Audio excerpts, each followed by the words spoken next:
Today we'll be starting English. This is the first class of English of class 12th. Uh, from today we'll be seeing the poetry section. We have altogether 5 poems in our syllabus. That is My Mother at 66, An Elementary School Classroom in a Slum, Keeping Quiet, A Thing of Beauty, and On Jennifer's Tigers. ये सारे 5 जो poem है, ये सारे poem ये आपके syllabus में है. So today we'll be seeing the very first poem, that is My Mother at 66, which is written by Kamla Das. So what I have done, I have just downloaded the PDF file from NCERT website because this is just to make you aware कि ये काम आप भी कर सकते हो क्योंकि books तो अभी मार्केट में अवेलेबल नहीं है and you would not have comfortable buying it because of this quarantine time. So you can download the book from the CBSE website and you can read it here. So this is our first chapter, that is My Mother at 66, which is written by Kamla Das. So in this chapter, Kamla Das, first of all we'll give a very brief introduction of Kamla Das. So Kamla Das is one of the greatest literary figure in South India. She hails from Kerala and she was born in 1934.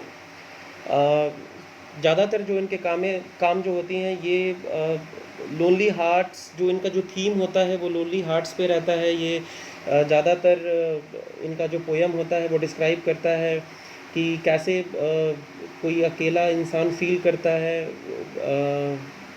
How they feel. So this is also the My Mother at 66 follow the same theme where Kamla Das is traveling from her home with her mother to Cochin airport. और उसके बाद में travelling के दौरान ही इनको जो है ये कुछ फील करती हैं अपनी मम्मी को देख करके. सी फील्स वेरी सैड. क्यों ये सैड फील करती हैं ये हम लोग देखेंगे इस चैप्टर में. लेकिन before we start this chapter we need to know something very basic of this chapter. That is first of all we understand the title कि ये टाइटल क्या है. तो of course I have told you the title is my mother at 66, in which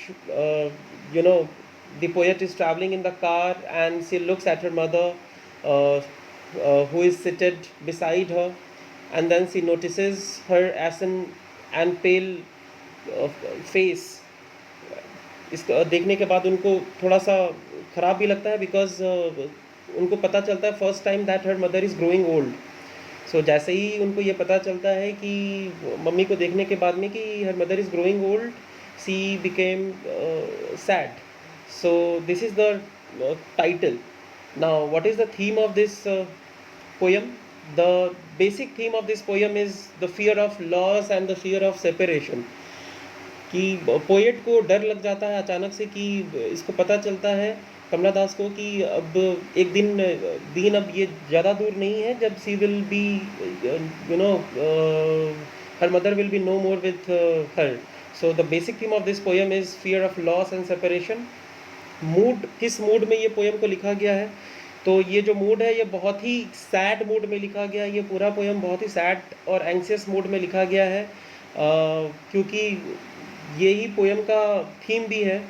क्योंकि वो जैसे ही इनको पता चलता है पोएट को कि that her mother is inching towards her death, तो वो बहुत सैड हो जाती हैं, right. So this is the mood of the poem. Now the setting कहाँ होता है इस पोएम का? The entire poem is set in a car. तो ये जो पूरा जो दृश्य होगा जो हम लोग इस पोएम के थ्रू पढ़ेंगे वो कार में ये पूरा सेटिंग है जहाँ पर the poet is on her way to airport in Cochin. अपने घर से वो कोचिन एयरपोर्ट की तरफ में जाती है कार में अपनी मम्मी के साथ में. And she is of course she is driving from her parents place with her mother seated beside her. So these are the basic things that we must know about the poem before we start reading any poem. So title we have understood, theme, mood, setting. Now before we start this poem I want you to if you can write or you can understand few poetic devices are also used in this chapter, just like simile. सबसे पहला जो poetic device हम लोगों को इसमें सीखना होगा वो simile सीखना होगा. तो simile क्या होता है? Simile जो होता है वो comparison होता है between two unlike things. So जब हम लोग दो unlike things के बीच में comparison करते हैं तो वहाँ पर simile poetic device होता है. लेकिन ऐसा नहीं है कि कंपैरिजन से ही सिर्फ सिमिली हो जाता है. कंपैरिजन के साथ में एक और चीज़ आना चाहिए. उस कंपैरिजन में ज़्यादातर जो वर्ड यूज़ होता है वो लाइक और एज को कनेक्ट करके होता है. सो सिमिली क्या होता है? Simile is a comparison between two unlike things through the use of connecting words like, LIKE, like और एज. जैसे एग्जाम्पल हम दे सकते हैं कि he is as tall as giraffe. तो यहाँ पर कंपैरिजन हो रहा है जिराफ का और एक ही किसी पर्सन का, लेकिन कंपैरिजन कौन से वर्ड से कनेक्ट कर रहे हैं हम लोग? एज से, एज टॉल एज. सो ये सिमिली का एग्जाम्पल है. टू अनलाइक थिंग्स के बीच में कंपैरिजन, और वो कनेक्ट कंपैरिजन किसके थ्रू हो रहा है? वो एज वर्ड से हो रहा है, नहीं तो लाइक वर्ड से हो रहा है. तो this is simile. Likewise metaphor भी होता है. Metaphor METAPHO. और मेटाफर में क्या होता है? मेटाफर में भी कंपैरिजन होता है, लेकिन इसमें जो है it's a comparison in which one thing is said to be another. जहाँ पर हम लोग कंपैरिजन करते हैं और एक चीज़ को बताते हैं कि ये उसकी तरह लग रहा है, लेकिन इसमें लाइक और एज की तो हम लोग यूज़ नहीं करते हैं, है ना. सीधे डायरेक्टली बोल देते हैं हम लोग कि वो किसकी तरह लग रहा है. जैसे for example my father is a Superman.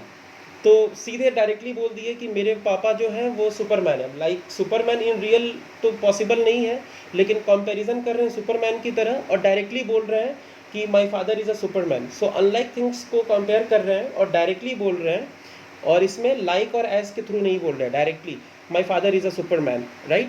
My mom is a super woman. So directly बोल रहे हैं कि क्या है. सो अगेन कंपैरिजन हो रहा है, लेकिन इसमें लाइक और एज का यूज़ नहीं हो रहा है. लाइकवाइज इसमें पर्सोनिफिकेशन का भी यूज़ होगा. पोएटिक डिवाइस का पर्सोनिफिकेशन क्या होता है? तो जब कोई कोई चीज़ जो है किसी पर्सन को रिप्रेजेंट करेगा, a thing, when a thing is represented as a person, तो एक चीज़ को हम लोग बोलेंगे कि ये पर्सन की तरह लग रहा है. जैसे फॉर एग्जांपल इस चैप्टर में हम लोगों को मिलेगा कि trees are sprinting. Trees are sprinting का मतलब हो रहा है कि पेड़ दौड़ रहे हैं. तो अब ऑफ कोर्स दौड़ तो नहीं सकते हैं ना. दौड़ कौन सकता है? दौड़ इंसान सकते हैं.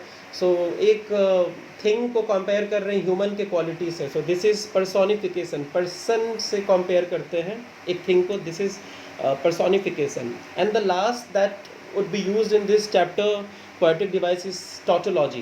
TAUTOLOGY. tautology. tautology क्या होता है?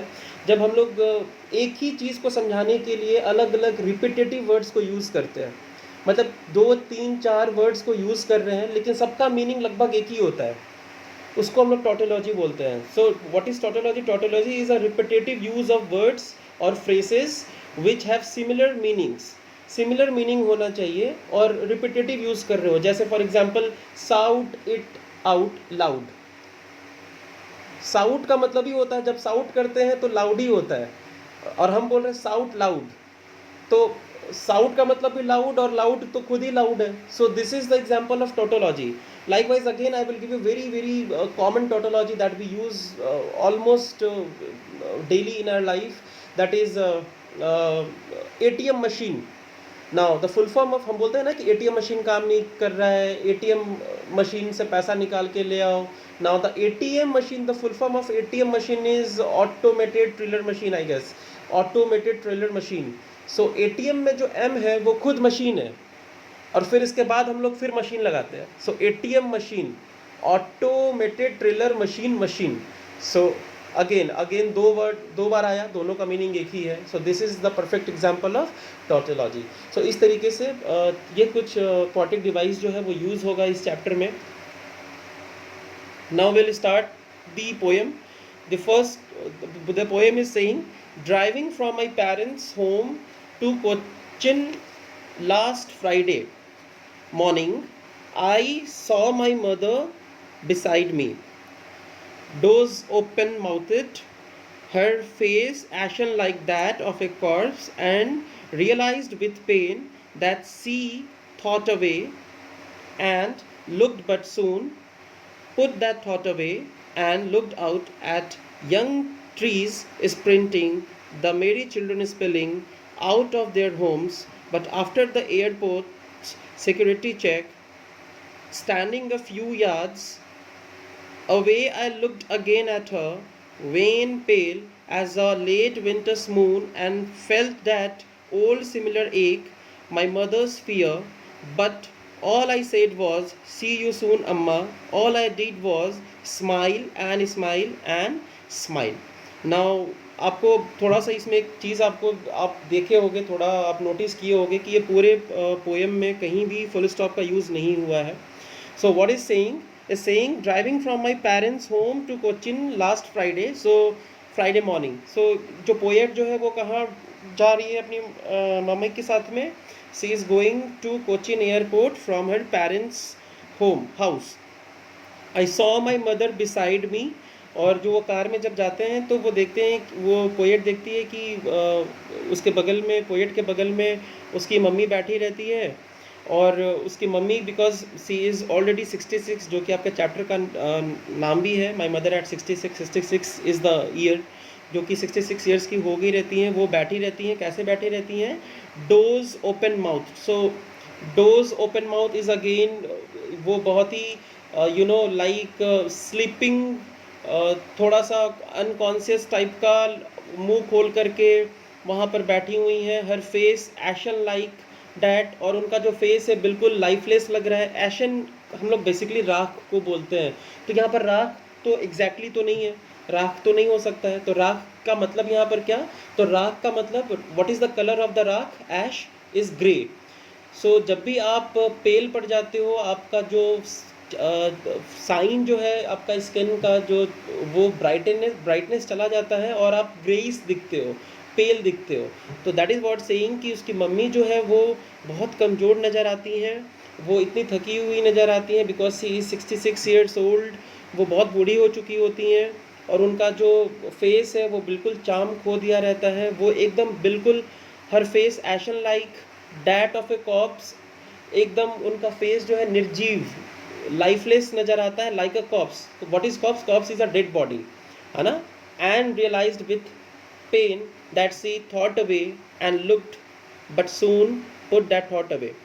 और तब जैसे ही वो अपनी मम्मी को इस तरीके से देखती है तो कमला दास अचानक से रियलाइज़ करती है द पेन ऑफ सेपरेशन, कि अरे मेरी मम्मी तो बूढ़ी हो रही है, इसका मतलब है कि now see will soon leave her.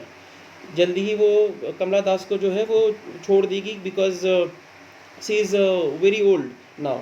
सो उसको बहुत दुखी होती है वो देख करके, अपनी मम्मी का ये ग्रोइंग एज को देख करके.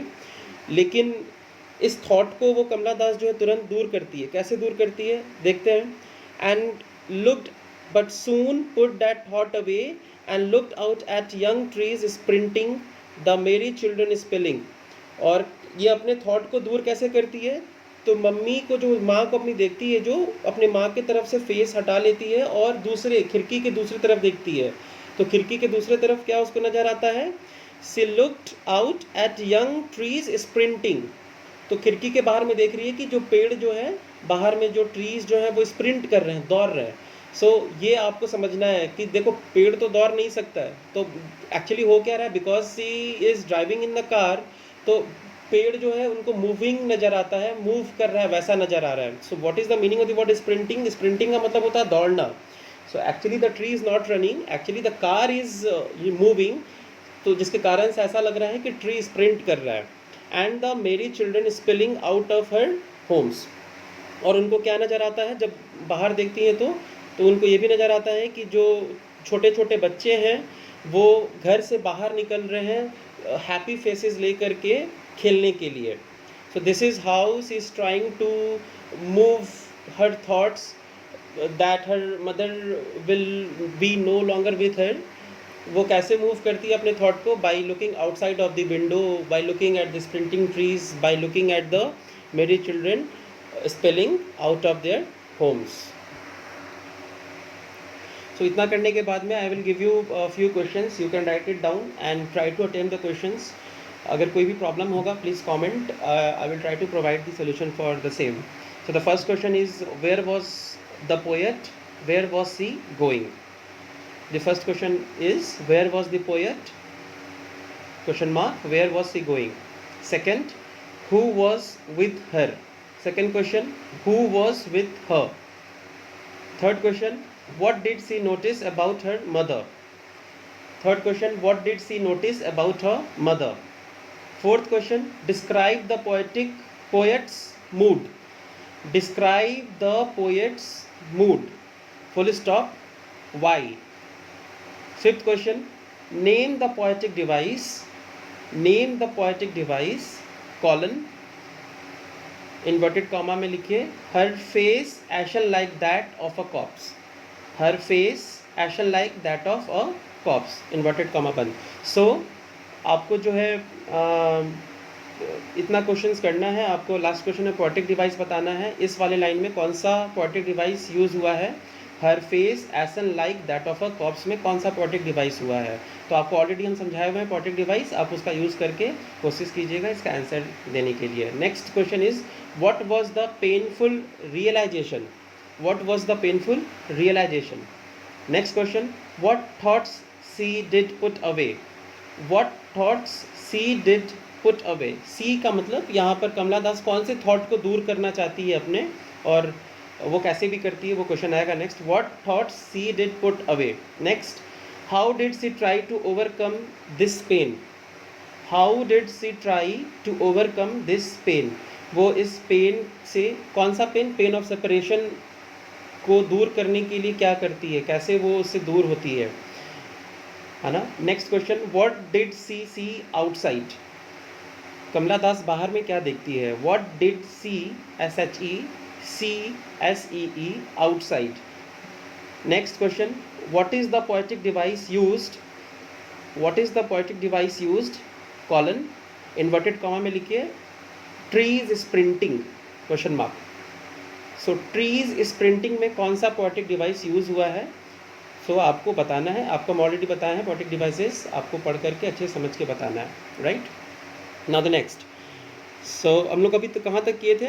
Trees sprinting, the merry children spilling out of their homes, but after the airport security check, standing a few yards away, I looked again at her, wan pale. तो अब ये बाहर का सीन देखते देखते वो लोग पहुंच जाते हैं एयरपोर्ट पे, और एयरपोर्ट पे अब क्योंकि कमला दास को सी हैज़ टू गो, सो वहाँ पर सिक्योरिटी चेक होता है. अब क्योंकि कमला दास उसके आगे नहीं जा सकती हैं, तो कमला दास अपनी मम्मी को लास्ट बाय बोलना उनको होता है, जैसा कि यही वाला जो है सीन इस पिक्चर में दिखाया गया है. सो सिक्योरिटी चेक के पास पहुंचती है कमला दास एयरपोर्ट पे, और वहाँ पर कुछ दूर से अपनी माँ को वापस में देखती है. And what she again looks, वो देखती है, she looked again at her, wan pale. अब ना अगेन, वेन का मतलब भी होता है लाइक कलरलेस, और पेल का भी मतलब होता है कलरलेस. सो अगेन दो वर्ड यूज़ हुआ है, लेकिन दोनों का मीनिंग ऑलमोस्ट सेम है. So I have taught you the poetic device for this kind of words. So वो वापस में अपनी मम्मी को देखती है. मम्मी उसको कैसी नज़र आती है? She looked when pail, lifeless नज़र आती है, कलरलेस नज़र आती है. The charm of the face had gone as a late winter's moon and felt that old similar ache. और कैसी नज़र आती है? मम्मी का फेस उनको नज़र आता है like a late winter's moon. Late winter's moon का मतलब क्या होता है? देखो, विंटर में वैसे भी moon, you will rarely see the moon, और कभी नज़र भी आता है तो वो धुंधला नज़र आता है. इट इज़ नॉट ब्राइट, वो ब्राइट नहीं होता है. तो अपने माँ के फेस को वो कंपेयर कर रही है कि जैसे मून जो होता है वो डल होता है विंटर में, वैसा ही माँ का जो फेस है वो डल हो चुका है, उसमें ब्राइटनेस नहीं है. और जैसे ही ये वापस ये फील करती है, वो फिर से वापस में वो जो सिमिलर फैमिलियर एक बनी, वो जो पुराना दर्द जो अपनी मम्मी को देख करके फील की थी कार में, वो वापस उसको वो एक वापस आता है, वो दर्द वापस आ जाता है। माई चाइल्डहुड्स फियर, वो चाइल्डहुड का हर बच्चे का फियर होता है कि वो मम्मी अगर एक दिन चली जाएंगी तो उसको सोच कर ही डर लगता है, बहुत सैडन हो जाते हैं, तो वो चाइल्डहुड फियर वापस में उसको फील होता है। बट ये फील करने के बाद भी वो सिर्फ एक ही चीज़ कर रही है, but all I said was see you soon Amma. अपने दर्द को छुपाती है वो, और सिर्फ एक ही चीज़ वो बोलती है कि सी यू सून अम्मा, अम्मा हम जल्दी मिलेंगे, फिर से मिलेंगे। And all I did was smile and smile and smile. और लास्ट में सिर्फ एक ही काम वो कर सकती थी अपने अम्मा को देख करके, वो स्माइल की। वो स्माइल क्यों की? सिर्फ स्माइल ही कर सकती थी। और वो क्यों? क्योंकि उसको वो अपना एक जो है, वो अपना जो दर्द है उसको छुपाना है। The smile is fake, that smile is fake. वो फेक स्माइल देती है अपने दर्द को छुपाने के लिए। द क्वेश्चन वुड आस्क कि वो क्यों स्माइल करती है? वो इसलिए स्माइल करती है ताकि वो अपनी इस दर्द को, द लॉस ऑफ सेपरेशन वाले दर्द को छुपा सके। That's why she smiled. So this is the end of the chapter, that is my mother at 66. now I'll give you few more questions, और ये लिख करके आप लोग इसका क्वेश्चन करना, आंसर बनाने की कोशिश करना। कोई भी प्रॉब्लम होगा please ask me writing in the comment section. The next question is, what was the poet, what does the poet compare her mother's pale face to? what does the poet compare her mother's pale face to? Question mark, mention the poetic device, है ना। Poet जो अपनी mummy का pale face किससे compare करती है, और इसमें जो है आपको पोएटिक डिवाइस बताना है। Next, what is meant by familiar ache? What is meant by familiar ache? Familiar ache से यहाँ पर क्या मतलब है? तो आपको इसका आंसर हम थोड़ा सा हिंट दे देते हैं। देखो पहले ही बता रहे हैं, फैमिलियर एक का मतलब कि जैसे कि हम लोगों को छोटे बच्चे से ही हम लोगों को एक डर लगा रहता है कि one day mother we will lose our mother, this is the एक, वो दर्द। सो ये आपको लिखना है इस क्वेश्चन में। What were her parting words to her mother? Next question, what were her parting words to her mother? तो लास्ट टाइम वो जाने के वक्त में अपनी मम्मी को वो कौन सा वर्ड बोलती है? What she said to her mother. And the next question is, why did she smile? Why did she smile? वो क्यों स्माइल करती है? Thank you so much. आप इसका एनसीईआरटी का क्वेश्चन ज़रूर करना, कोई भी प्रॉब्लम होगा ज़रूर पूछना।